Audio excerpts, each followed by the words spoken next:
Good morning everyone, welcome to the channel. My name is Beena and this small dark stranger is Walter. Hope you're having a good day.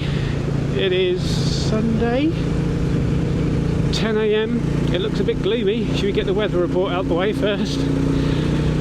It's kind of mild, but it's warmish. Apparently today it's going to be 27 degrees and we've got another classic UK mini heat wave over the next couple of days. It's going to be 27 today and 31 tomorrow. Oh, is that a horse? Let's slow down for that, shall we?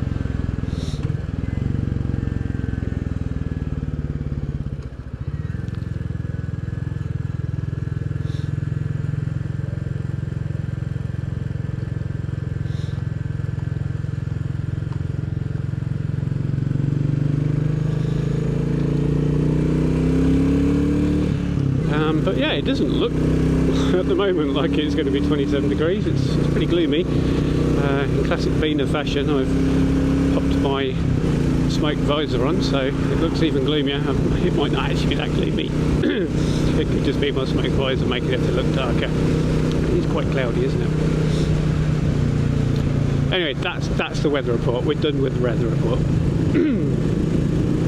The last week has been a bit more like, I say that's done with the weather report, and then I'm just about to launch into some more weather.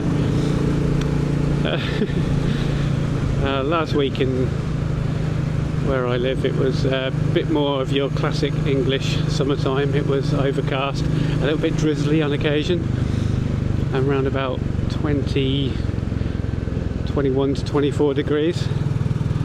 I must admit, I don't mind that. I'm not built for the sun and the heat.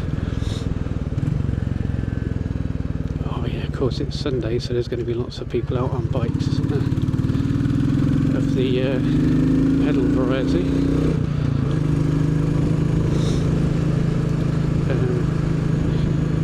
Right, so where are we off to today? Today, taking us on a new route that I kind of stumbled across last time I was out.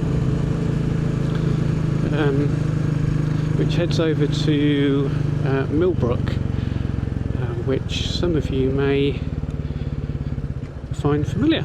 Sounds familiar, and we'll talk about that when we get there.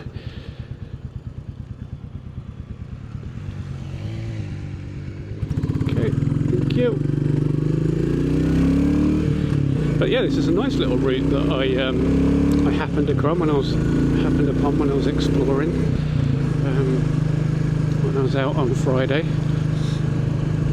Didn't take my camera with me. I sometimes just like to just go out and enjoy the ride and have my own thoughts. I mean, don't we all have our own thoughts? Be alone with my own thoughts, I think is what I meant there.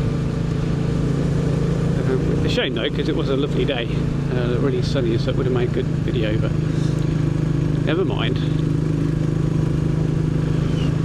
We will go and see it now.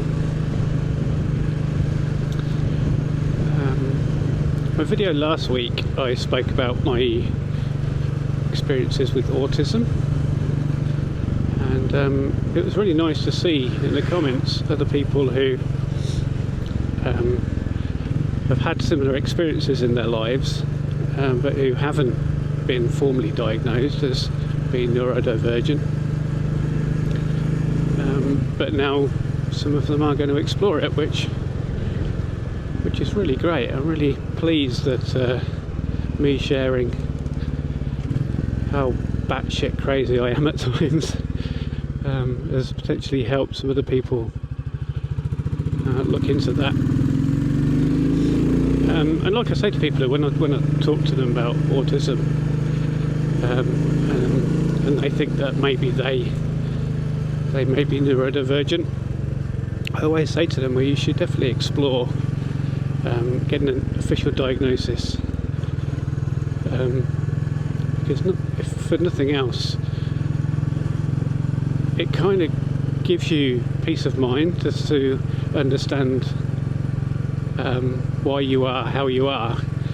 So you know, it may not change the fact that you are neurodivergent, but at least it kind of makes sense of your life, if that makes sense. I know for me, when I got my diagnosis, I almost didn't pursue it because it takes such a long time to do. I mean, I think it's about 3 years from start to finish. And I was kind of the mindset of, well, if I am, then what's the diagnosis going to do? Because I kind of always knew. I thought, what's a formal diagnosis going to do? It's not going to change who I am. I'm not going to miraculously get better because of it. But I went ahead anyway. And like I say, it kind of validates your life almost. You can appreciate the things that you've done in the past and that you continue to do, are not necessarily because of some kind of character flaw or your upbringing, say, but it's more to do with your brain chemistry and how you're put together.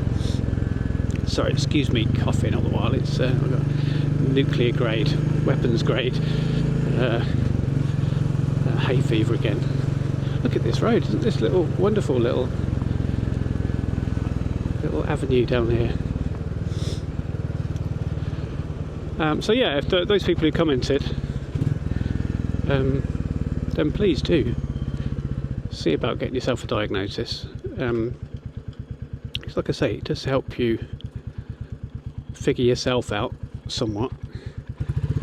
And not only that, if you do have a lot of problems with daily life, then you can get help. It's easy to get help if you have an official diagnosis. Oh, there's a tunnel. I think we all know what happens when there's a tunnel. Let's put this up.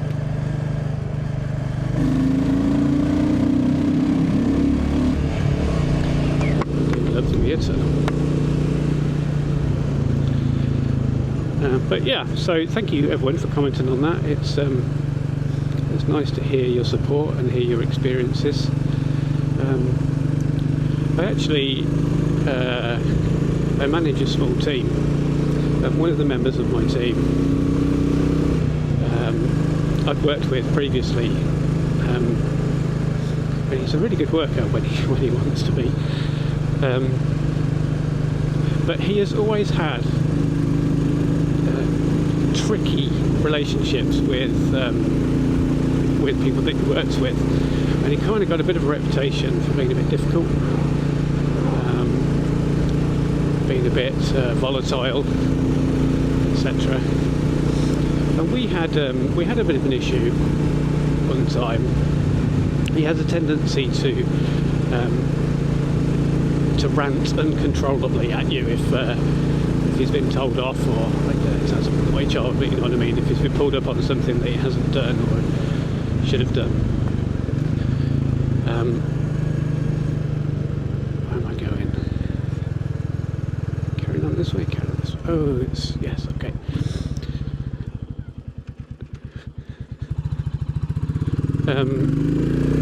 Yeah, so he has these tendencies to go on these rants, and you can't stop him. I end up having to kind of put the phone down on him and message him saying that we'll have a conversation when you've calmed down a bit.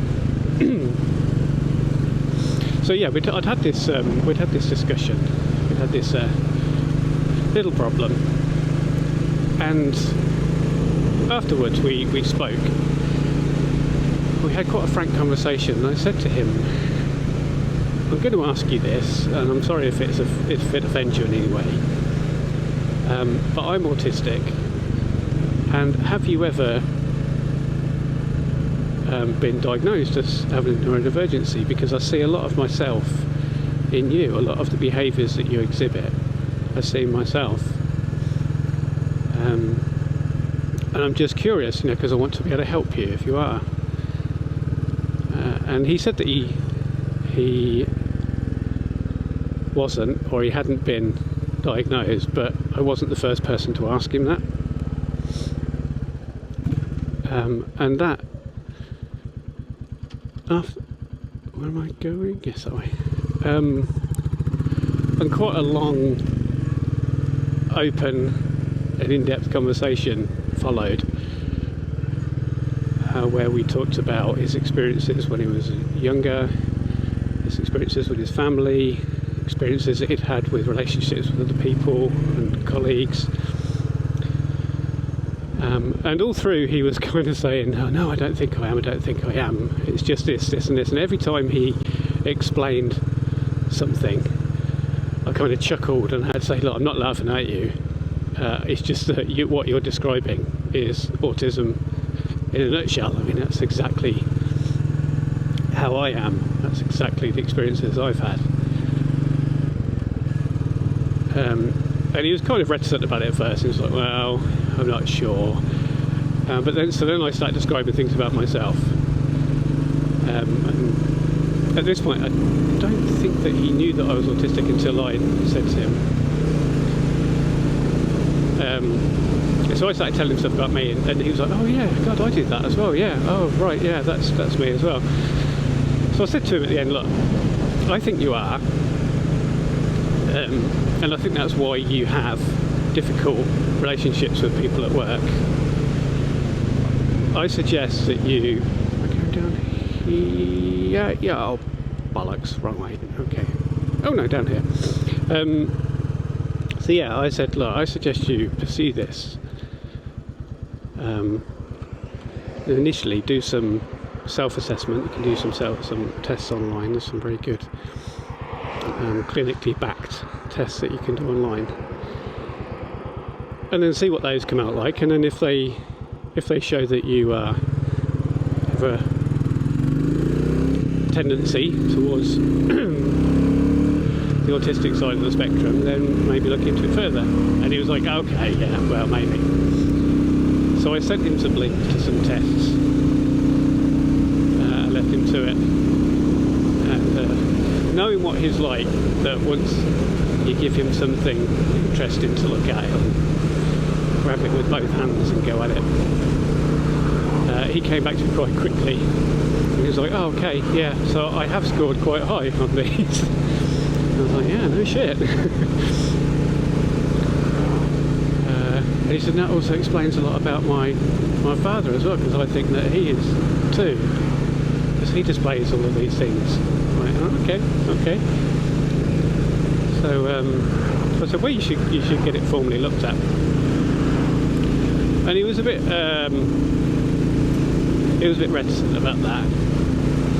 I think, like I said, my initial thoughts were, well, what's the point? What's it going to achieve? And I explained to him then, look, it could help you make sense of your life. It could bring you some peace, know that you're not just an arsehole, but there's something physically wrong with you. So he said he'd think about it. And the upshot is that he did go away and think about it, and he went to see his doctor, and he did the test that the doctor gives to you, and he got referred to the autism people in his local area, and he last week, or the week before, he started his assessment. So he has a series of 4 interviews with them, and yeah, he started that process. And yeah, we've had a few chats since then, and I think it is bringing him a little bit of peace. I think he's almost resigned to the fact that diagnosis is going to come back, with him being neurodiverse. Again, like me, I think there's still doubt there. When I went for mine, I went for all the interviews, etc. And then I was saying to my wife, look, well, maybe I'm not. What if it comes back I'm not, and I'm just an arsehole? That's going to be kind of devastating. I think you might be in the same boat. But there's no doubt in my mind that it's going to come back and say yes. Which is good, because it means that I now treat him in a different way, because I appreciate what he's going through, and I know that his behaviour isn't because he's just difficult. And I told him if when he gets his diagnosis through, he should be open about it to everyone, because then it'll help with any future relationships that he has at work, and people can, his managers can, future managers can make allowances for things and support him. So yeah, I thought I'd share that little story, because it's maybe useful again to people who are thinking about going through the diagnosis process. Right, anyway, this is Millbrook. We've arrived at Millbrook. This is Millbrook Village.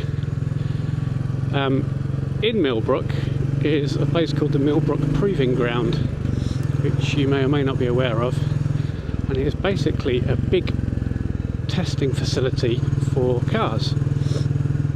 It's a big test track. It's I think it's one of Europe's largest purpose-built test tracks, and it was built back in the 60s by General Motors at quite a significant cost, like 100-odd million, I think.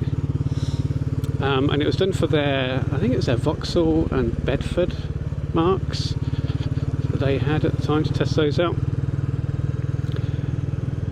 And since then it's changed hands a few times. Vauxhall used it, owned it for a while. I think Lotus had it for a little while as well. I think it's down left here, because I went the scenic route and missed it last time. Yeah. Yeah, but it continues to be used as this this test track. It has there it is. I mean, it is very restricted. You can't just go in there and rock up there. But it has, if you have a look on Google Maps, the aerial view, it has this big circular shape to it, which is the high speed track that runs around the perimeter of it, which is what we're skirting around the edge of now. And then it also has like a road section and like twisties and hills, and has like the kind of like rumbly type strip things, the suspension, and I think it's got some kind of chamber as well which can simulate temperatures between, if memory serves me, -20 and +50 degrees Celsius, so that manufacturers can test their cars out in extreme weather. Quite an interesting place, and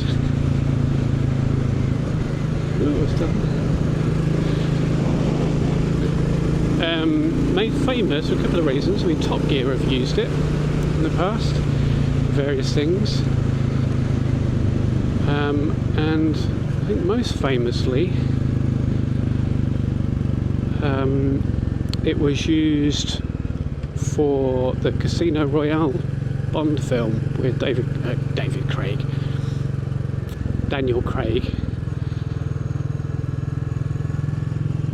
Yeah, I'm afraid you can't see any of it, so sorry about that, but we are here, I promise you. Yeah, in Casino Royale, where there's the scene where he's herring around some twisty roads and comes across, I haven't seen the film for a long time, but I think does he come across Vespa, who's tied up in the middle of the road, and he swerves to avoid her, and barrel rolls his Aston Martin DBS 7 times, and that was filmed there. And apparently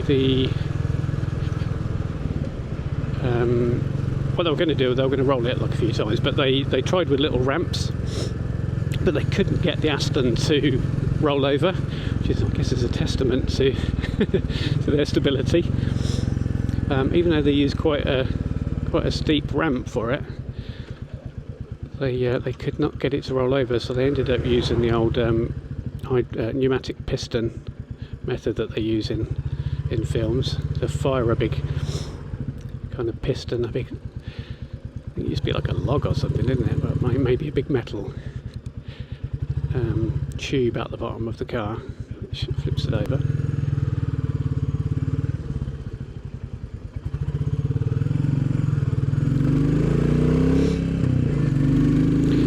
And the idea was to roll it over like 3 times with this, and they set it up and off they went, and it ended up doing it 7 times, which became the world record for the most amount of rolls using that pneumatic piston method. So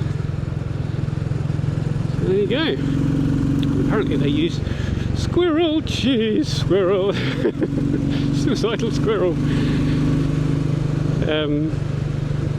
Yeah, apparently they use 3 of them. So that's about, what, £750,000 worth of Aston Martin they wrecked for that scene. I could have had one of those. So anyway, yeah, that's Millbrook Proving Ground. Look it up. Like I say, have a look on Google Maps. It's really interesting to see from an aerial view. Big circular thing in the middle of the Bedfordshire countryside.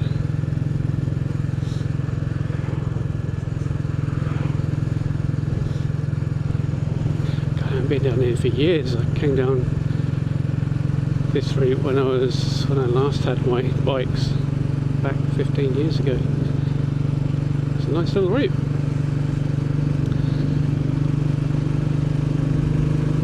And I think I will leave you there so we don't have a humongously long video. So I hope you all have a lovely week. Hope you're all well. Ride safely and keep the shiny side up, and I will see you next week. Bye.